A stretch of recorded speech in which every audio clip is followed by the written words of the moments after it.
Extreme wealth often brings power, comfort, and attention. But behind the private jets, luxury cars, and mansions, there are stories where privilege led to horrifying ends. In this video, we'll look at 5 real cases of deaths tied to extreme luxury, people whose wealth and lifestyle became part of their downfall. These are not just accidents, but disturbing reminders that money and excess can carry a heavy cost. It was July 15, 1997 in Miami Beach, Florida. Gianni Versace, a 50-year-old fashion designer at the height of his career, walked from his mansion, Casa Casuarina, to News Cafe. It was his usual routine. Grab a coffee, pick up magazines like Vogue and The New Yorker, then head home. Days earlier, he had presented a new collection in Paris. The future looked bright, but when he returned to his front steps, everything changed. At 1116 Ocean Drive, Versace was approached from behind and shot twice in the head. The attacker was Andrew Cunanan, a 27-year-old man already wanted for 4 previous killings across the United States. That morning, Cunanan ended the life of one of fashion's most influential figures. Giovanni Maria Versace was born on December 2, 1946, in Reggio Calabria, Italy. He grew up in a working-class family with his brother Santo and sister Donatella. Their mother, Francesca, worked as a dressmaker, and Gianni learned from her early on. At 9 years old, he designed his first dress. While other children played outside, he sketched designs and imagined runway shows. Though he considered architecture, fashion won him over. In 1972, he moved to Milan, and by 1978, he opened his own brand, Versace. His style was bold, mixing classical art, Roman and Greek imagery, and modern pop culture. Critics sometimes dismissed his work as too flashy, but Versace pushed boundaries. He embraced sexuality in fashion and was one of the first to turn models like Naomi Campbell and Linda Evangelista into global stars. He built Versace into a global empire with Santo as president and Donatella as vice president. The brand expanded into furniture, accessories, and even cars. By the 1990s, the company was valued at over $800 million, with 130 boutiques worldwide. Versace's designs were worn by Princess Diana, Madonna, Elton John, and Tupac Shakur. Privately, Gianni struggled with ear cancer, but was declared cancer-free 6 months before his death. He looked forward to continuing life with his partner, Antonio D'Amico. Meanwhile, Andrew Cunanan was spiraling. Known for lying and pretending to live a wealthy lifestyle, he often claimed to know famous people, including Versace, though these stories were mostly false. In April 1997, his violent spree began. He killed 4 men: Jeffrey Trail, David Madsen, Lee Miglin, and William Reese. Investigators believed some attacks were personal, while Reese's was likely to steal a truck. Cunanan vanished afterward and was placed on the FBI's 10 most wanted list. By July, he was hiding in Miami Beach, blocks from Versace's home. On the morning of July 15th, Versace walked home from the cafe. As he placed his key in the lock of his mansion, Andrew Cunanan crossed the street and shot him twice at close range. Witnesses reported seeing Cunanan wearing a cap and carrying a backpack. A dove nearby was also struck, which briefly led police to question whether the act had a symbolic meaning. Inside, Antonio D'Amico heard the shots around 9 a.m. At first, he didn't realize what had happened, but when he reached the gate, he found Gianni collapsed on the steps. Versace was rushed to Jackson Memorial Hospital but was pronounced dead at 9:21 a.m. His funeral in Milan on July 22nd drew over 2,000 people, including Princess Diana and Elton John. He was cremated, and his ashes were buried near Lake Como. Police identified Cunanan through witness accounts and fingerprints. For 8 days, he evaded capture. On July 23rd, his body was found on a houseboat nearby. Authorities could not determine his motive, and the true connection between him and Versace remains uncertain. After Gianni's death, Donatella took over as creative director. Santo became CEO, and his niece Allegra inherited half the company when she turned 18. In time, Versace returned to prominence, staying true to Gianni's fearless vision. In 2018, the FX series The Assassination of Gianni Versace dramatized the events, though the family publicly rejected it. Gianni Versace changed fashion by blending art, culture, and celebrity like no one before him. But on a quiet Miami morning, his life was suddenly cut short. Nearly 3 decades later, his influence still shapes the world he left behind. It was 1998 in Manitoba, Canada. Gerald Muswagon, a 42-year-old man from the small community of Norway House, walked into a store and bought a $2 Super 7 lottery ticket. For most, it's an everyday thing, but this ticket would change his life in an instant. He won $10 million. To the outside world, it looked like the dream, an ordinary man becoming a millionaire overnight. But in Gerald's case, that win was the beginning of a downfall that would end 7 years later in tragedy. At first, Gerald enjoyed his new wealth. He bought a large house, filled it with expensive furniture, electronics, and cars. It quickly became known as a party spot where friends and acquaintances gathered to drink, celebrate, and live off his winnings. Gerald wasn't selfish with his money. In fact, he gave freely, sometimes too freely. One day he bought 8 big flat-screen TVs and handed them out. He often covered bills for friends and gave out gifts without hesitation. But his spending had no limits. The money went out as fast as it came in. His cousin, Mike Muswagon, later said Gerald surrounded himself with the wrong people. Many expected favors and handouts, but no one helped him plan for the future. He had money but no guidance. Rumors in Winnipeg spread that Gerald was spending large amounts on alcohol and illegal substances. His lifestyle was public, lavish parties, constant giving, and little thought of saving. To outsiders, it looked like he was burning through his fortune. Hoping to change direction, Gerald tried starting a business. He launched a lumber company called Gerald's Logging, but the business collapsed quickly due to a lack of work. Instead of a new beginning, it became another failure. Soon the money began running out. His home, once loud with parties, grew quieter.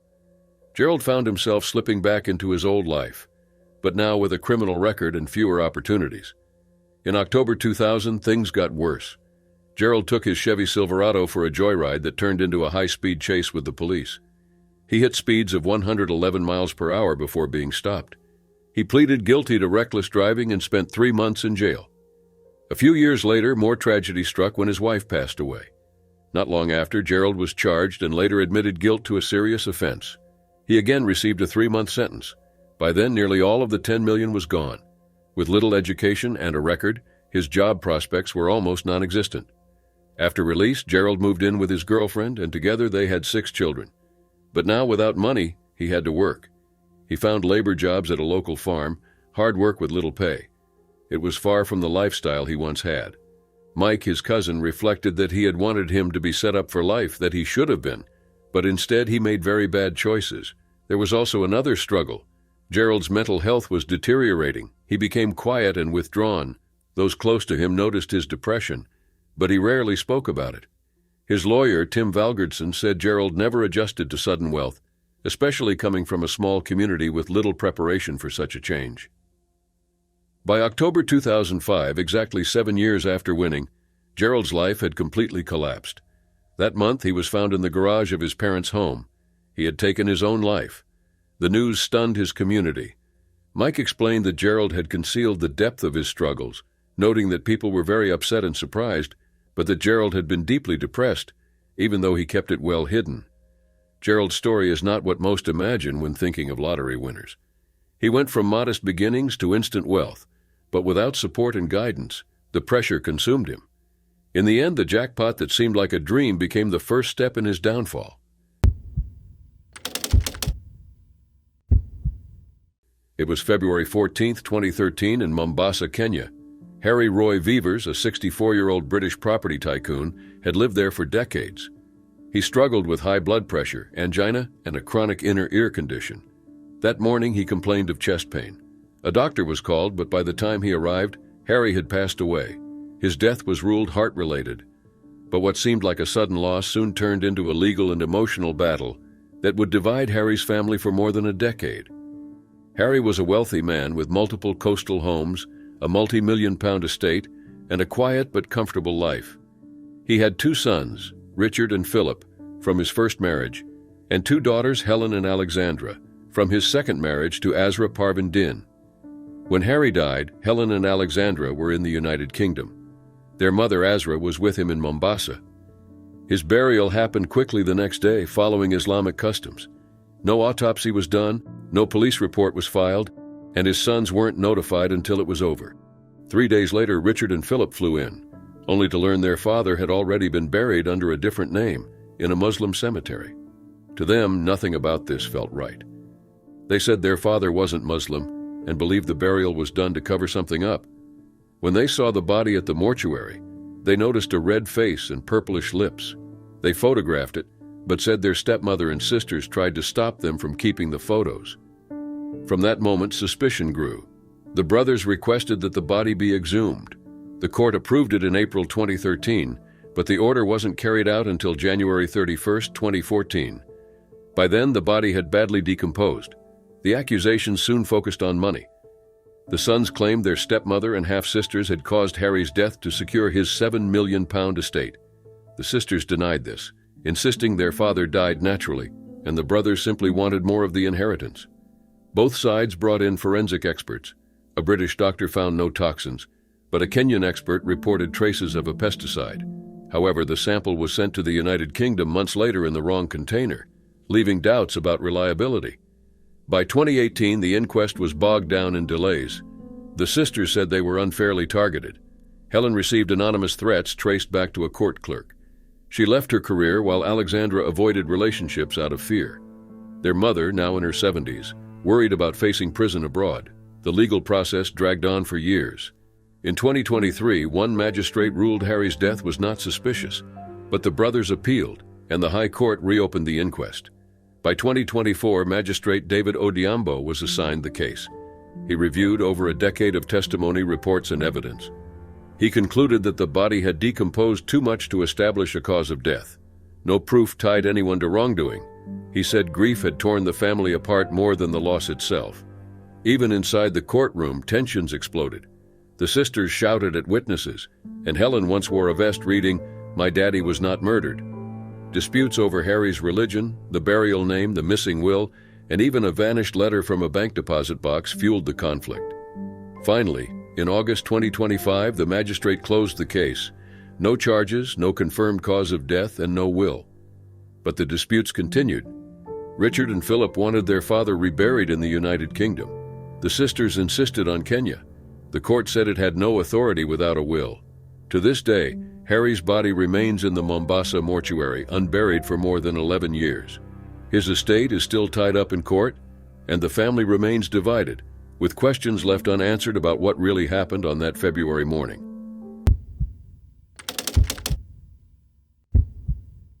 It was March 21, 1947, in Harlem, New York. Police received a call about a strange smell coming from an old brownstone at 2078 Fifth Avenue. The building, once elegant, had fallen into decay. Piles of junk surrounded it, and locals whispered about odd happenings inside. No one had seen the residents, two brothers, Homer and Langley Collier, for years.